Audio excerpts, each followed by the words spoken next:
Welcome to the second episode of Between Theory and Practice, the podcast where ideas meet the real world.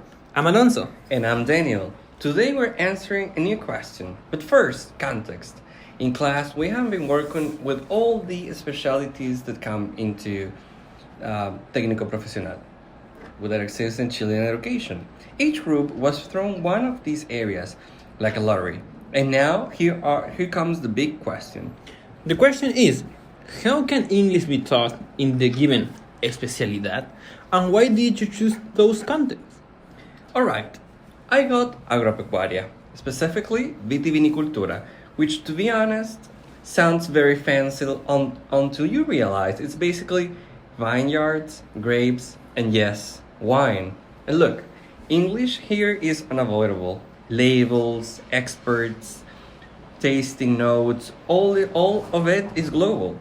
That's why I would focus on vocabulary for vineyard work, wine descriptions, and customer interaction, because at the end of the day, you can't sell a Cabernet abroad by just saying, it's nice, trust me, es verdad. That makes a lot of sense. In my case, my especialidad was asistente en geología.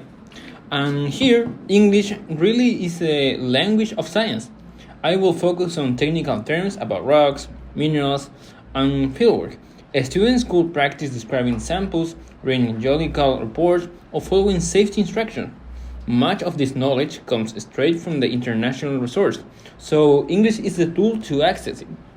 Exactly, and that's the point. These contents aren't random. You're not just throwing worksheets at students, you're making English feel useful. If they realize it's going to help them, whether that's selling wine to tourists or figuring out if a rock is igneous or just a rock, they are way more likely to care.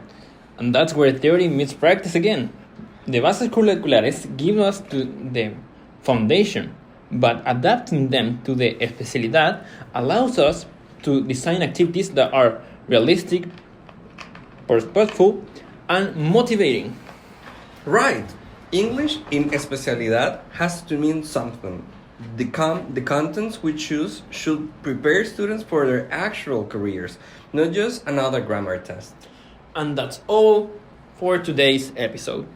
Thanks for joining us on Between Theory and Practice, and hey, next time, bring snacks.